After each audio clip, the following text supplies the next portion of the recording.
Hey, Victor, notre petit Victor, c'est le fils de mon ami Benjamin et Julie, mon bassiste qui joue avec moi dans le band.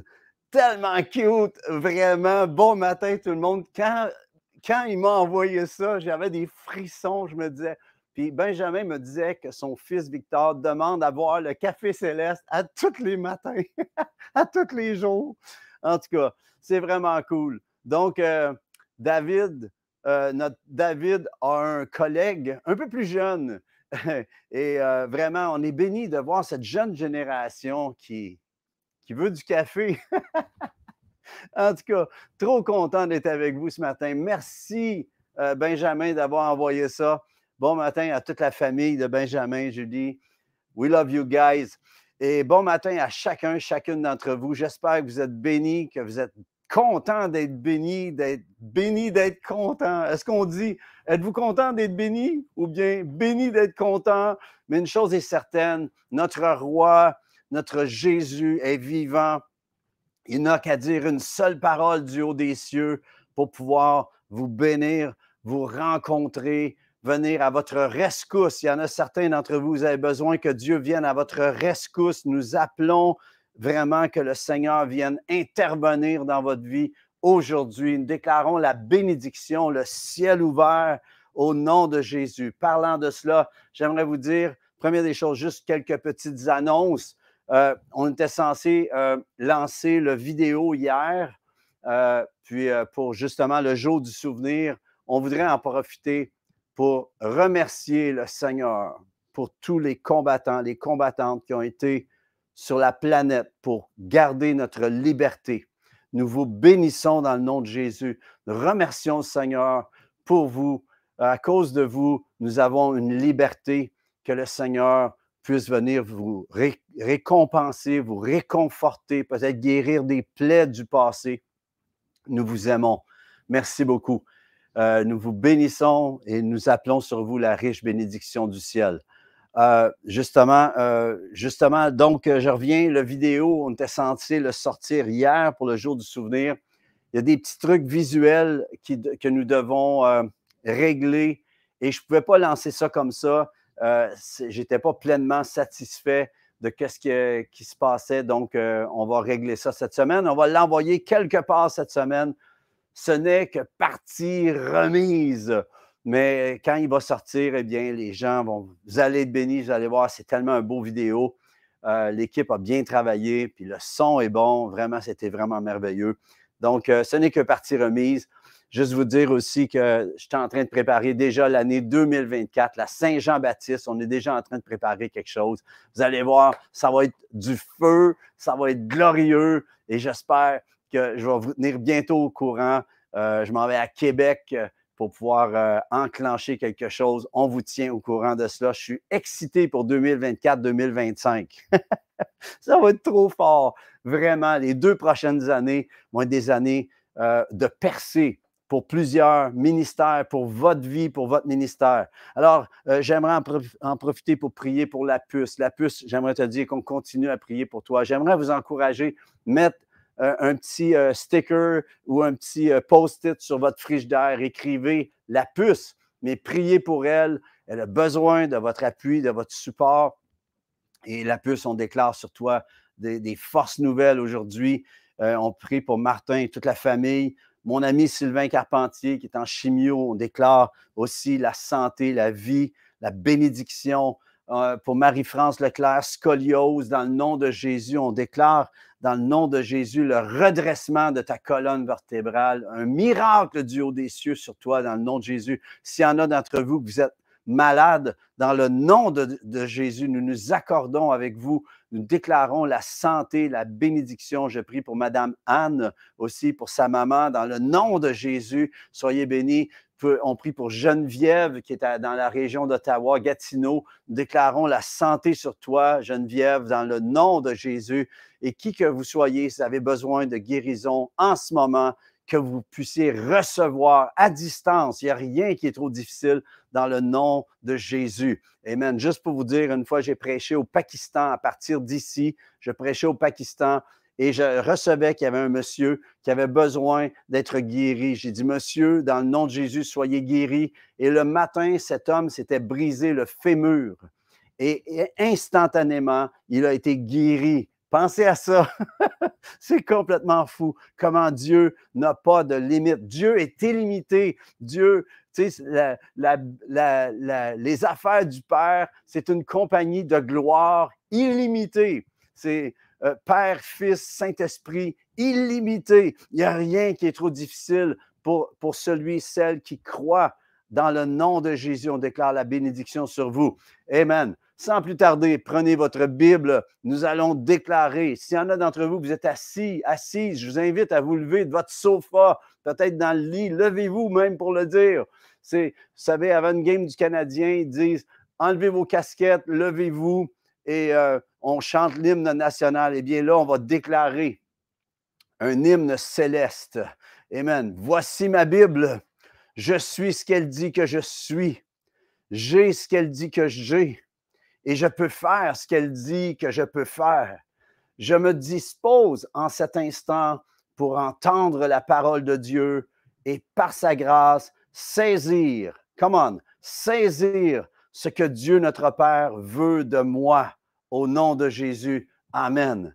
Vous savez, il y a beaucoup de gens qui connaissent le Seigneur, mais qui voient Dieu seul, qui viennent à Dieu un peu comme des chats, juste pour se faire flatter, juste pour recevoir. On a 2 chats maintenant, 2 beaux chats, et nos chats, ils viennent nous voir quand ils ont faim, ils viennent nous voir quand ils veulent être flattés. Mais quand on leur dit de venir, c'est pas aussi, en tout cas avec moi, Nathalie, ça marche mieux. C'est des chats, Nathalie. Mais la chose qui se passe, c'est qu'on ne doit pas être comme des chats. On doit venir à Dieu et dire, Dieu, qu'est-ce que tu veux de moi? Que veux-tu que je fasse? Comme Saul, quand il est devenu Paul, mais Saul, Saul de Tarse, que Dieu l'a fait tomber de son cheval. Amen. Alors qu'il s'en allait pour détruire l'Église et le Seigneur l'attendait d'une curve. J'aimerais te dire que Dieu nous attend dans une curve si on n'est pas dans la bonne direction pour pouvoir nous amener. Peut-être qu'il va même, par sa lumière, fermer nos yeux pour un temps, mais pour qu'on puisse dépendre totalement de sa vision, de sa façon de voir à lui. Alors, j'appelle que si tu es dans une situation comme ça, au lieu de te plaindre, au lieu d'en vouloir au monde entier, de dire, Dieu, qu'est-ce que tu as à me dire? Dieu, que veux-tu que je fasse? Et aujourd'hui, j'aimerais vraiment terminer ce que j'ai commencé à vous parler il y a 2 semaines. La semaine passée, c'était avec Anna et Joël. C'est tellement bon. En passant, n'oubliez pas le GU qui s'en vient en fin de semaine qui vient. Mais donc, la semaine passée, c'était Anna et Joël. Mais la semaine d'avant, j'avais commencé avec le titre, c'était Ton héritage. Quel sera ton héritage? Mais aujourd'hui, ça va être la partie 2 parce que je n'avais pas eu le temps de terminer. Et ce que je disais, c'est que nous sommes juste des voyageurs sur cette terre. J'aimerais qu'on réalise combien savent en ce moment, combien la vie est rapide. Hey, dans pas grand temps, ça va être Noël, les amis. Ça a passé tellement vite cette année. Et la vie passe vite. Trouvez-vous? La vie passe vite. Et sur Terre, nous ne laisserons peut-être qu'une trace, un sentier ou un chemin, quelque chose, par contre, une semence comme un héritage, une semence qui prépare un héritage. Ta saveur à toi de café céleste, ta saveur de l'ordinaire qui en Dieu devient extraordinaire. C'est ce que Dieu veut faire avec ta vie. Et le but ultime de ta vie, c'est que tu multiplies. Dieu ne veut pas que tu viennes à lui juste avec rien. C'est un peu comme la parabole des talents, que celui qui avait juste un talent, il l'a enterré. Non, la parabole est claire. C'est qu'avec le peu que tu as, si tu le mets entre ses mains, il veut le faire fructifier. Dieu est le Dieu du grand fruit, le Dieu de la moisson. Et il prépare une moisson pour ta vie si tu veux juste t'enligner avec qu'est-ce qu'il a comme plan pour ta vie. Et je sais, on parle constamment de ça, mais c'est parce qu'à un moment donné, ça va faire ding, ça va allumer. Et là, tu vas saisir ce que Dieu a en réserve pour toi. Et un coup que tu as cela, que tu sais ce qu'il veut de toi, eh bien, tu deviens efficace. Quand arrive une situation, tu dis, oui, ça, c'est pour moi. Tu dis, ça, non. Non, ça, c'est pas pour moi. Et c'est important de devenir efficace. Ma question, es-tu efficace dans ta vie du royaume de Dieu? Est-ce que tu es efficace à opérer dans ce que Dieu a déposé en toi? Il y en a qui se disent, hein? Dieu a déposé de quoi en moi?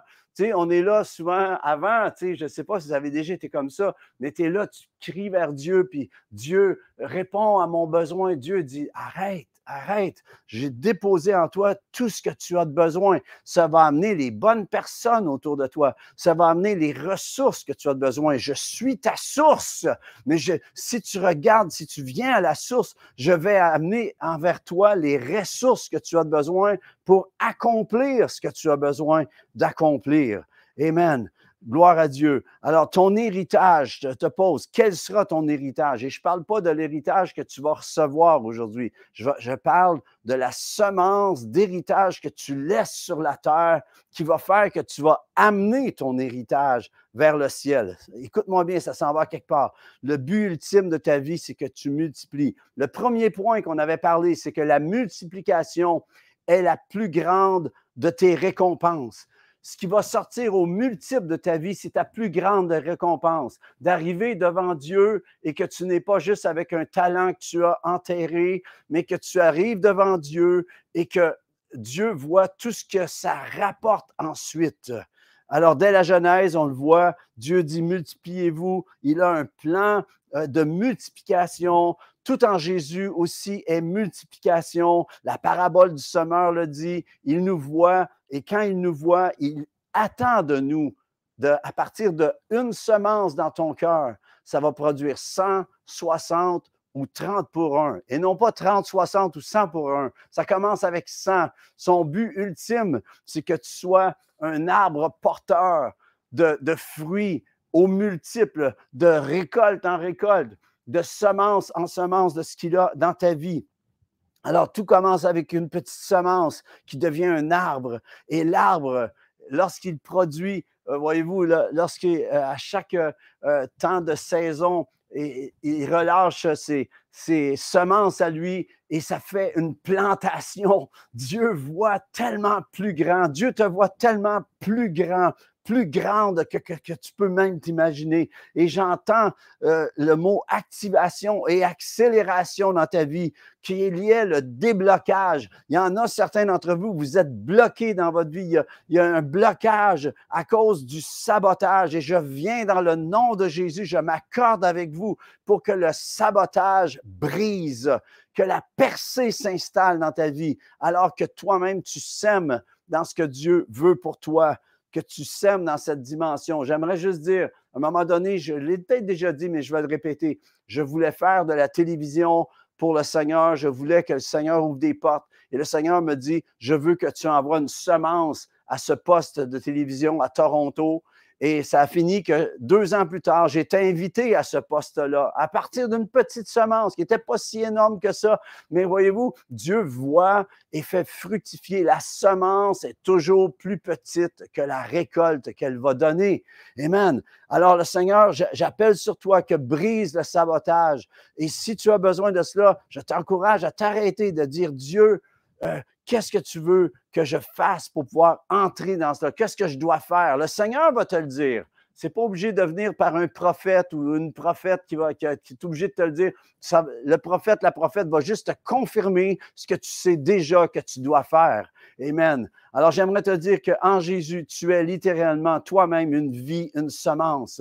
Et j'aimerais amener la dimension théologique de tout cela. Au psaume 2, c'est écrit, c'est moi qui ai oint mon roi sur Sion, ma montagne sainte. Je publierai le décret. Là, regardez bien, c'est Dieu qui dit, le Père qui dit, je publierai le décret. La dimension de l'héritage qui sort de ta vie est un décret. C'est un désir royal, une déclaration royale.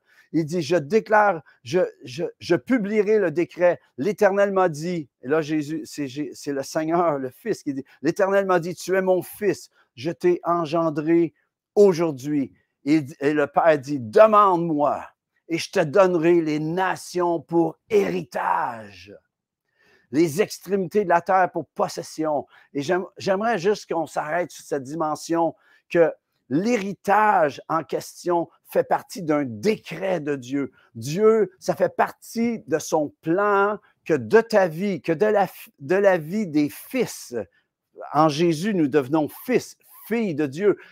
Dans la dimension de Dieu, ça fait partie de son plan que nous ramenions un héritage avec nous pour sa gloire. Voyez-vous, tu es sur cette terre et c'est là, il dit, tout ce que tu as à faire, c'est de faire ce qui était dit au Fils ici. Demande-moi. J'aimerais savoir combien d'entre vous vous demandez qu'il y ait une récolte au travers de votre vie. Combien d'entre vous osez croire qu'à partir de votre vie, vous allez rapporter plus que votre petite vie. Tu sais, la petite vie. La petite vie qu'on vit, hein? Puis on pense qu'on vit juste pour nous, mais Dieu nous voit puis il veut qu'on rapporte quelque chose à sa gloire. Tu es créé pour pouvoir être fructueux, fructueuse pour l'avancement du royaume.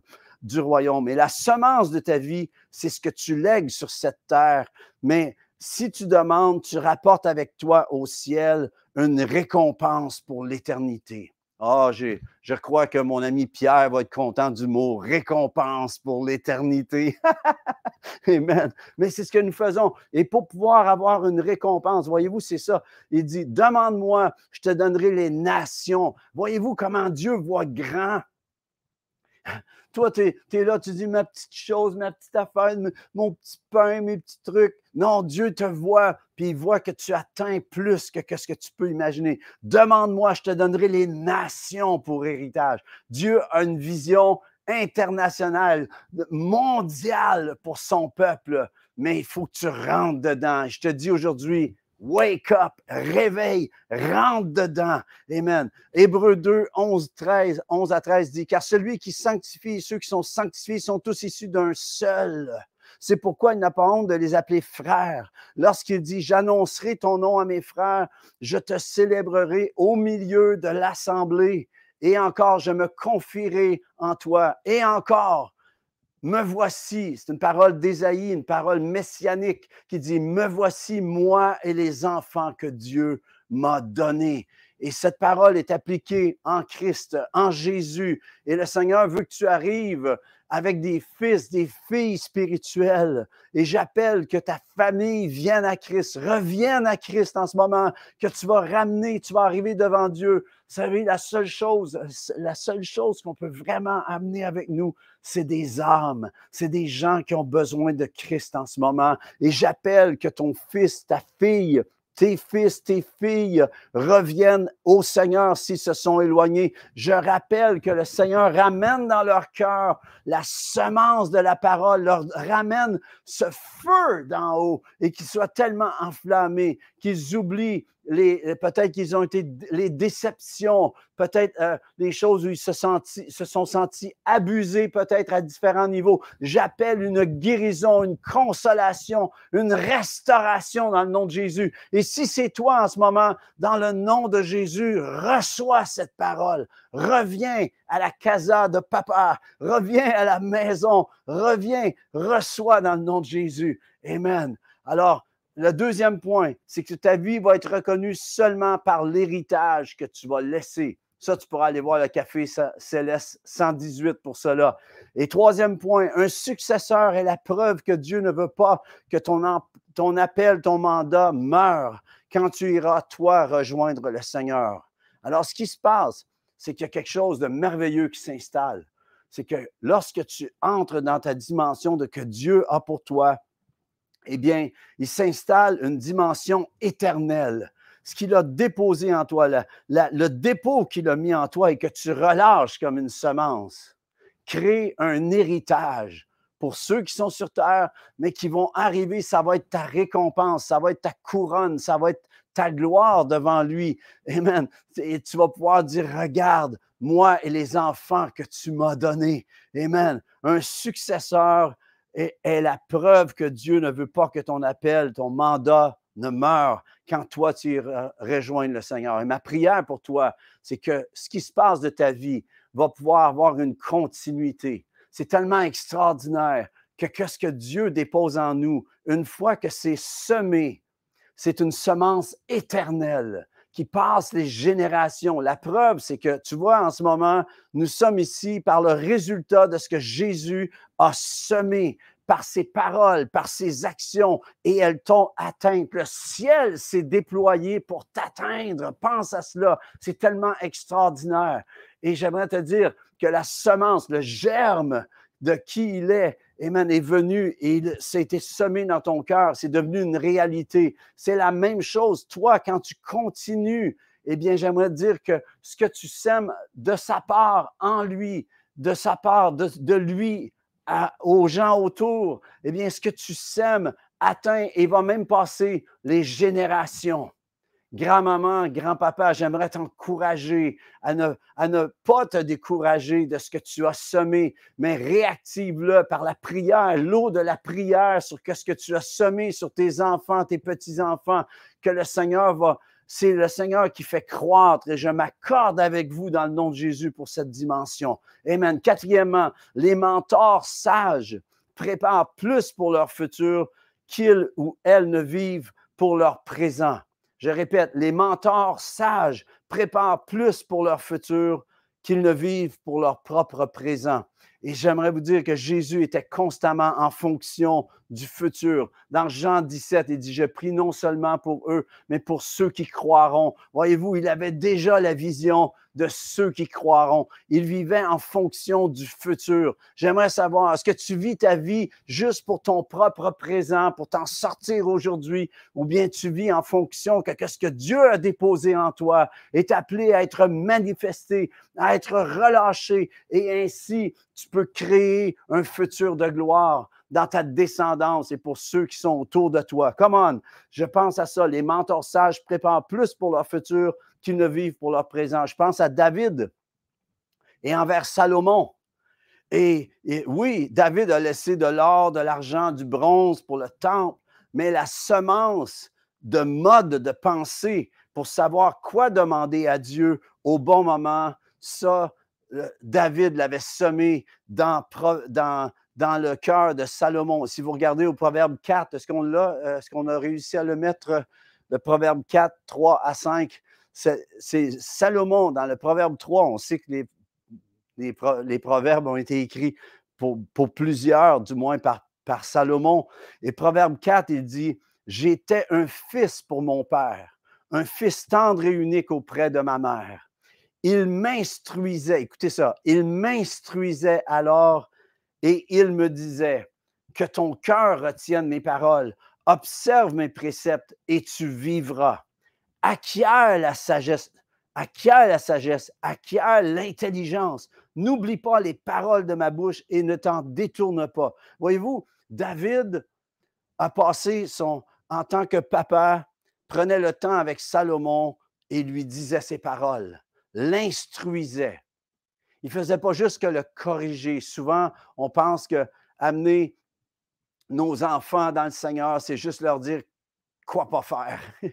Mais c'est positif ce qu'on voit ici. Ce que Salomon rapporte ici, c'est ce que David avait semé dans son cœur. Voyez-vous, il dit, il m'instruisait alors et il me disait que ton cœur retienne mes paroles, observe mes préceptes et tu vivras. Verset 5, s'il vous plaît. Acquiert la sagesse, acquiert l'intelligence, n'oublie pas les paroles de ma bouche et ne t'en détourne pas. Ça, c'est ce que David a enseigné, a instruit Salomon. Voyez-vous, lorsque Salomon est devenu roi, on sait, Dieu s'est présenté à lui dans un songe la nuit et lui a dit, « Demande-moi et je vais te donner ce que tu demandes. Demande ce que tu veux. » Qu'est-ce que Salomon a demandé? Regardez le verset 5.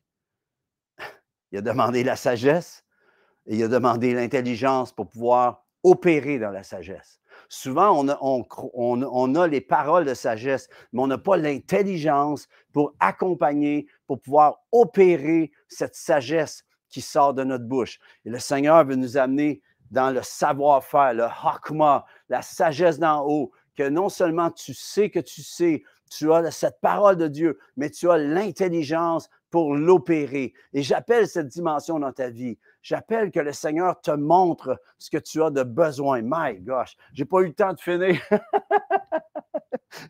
Mais combien d'entre vous en ce moment, vous êtes prêts, vous seriez prêts à shifter en mode de mentor? C'est avec ça que je veux vous laisser aujourd'hui. Combien d'entre vous, au lieu de juste être là pour dire, Seigneur, bénis-moi aujourd'hui, Seigneur, pourvois mes besoins, merci pour la nourriture, merci pour ci, merci pour ça. Qu'est-ce que vous diriez, certaines d'entre vous, de shifter à dire, de qui puis-je m'occuper? À qui puis-je dire, à qui a la sagesse? À qui a l'intelligence? À qui tu peux maintenant réorienter peut-être de façon positive tes enfants, tes petits-enfants, d'amener cette dimension positive que quand tu sers Dieu, ça ne vaut pas la peine, ça vaut la joie.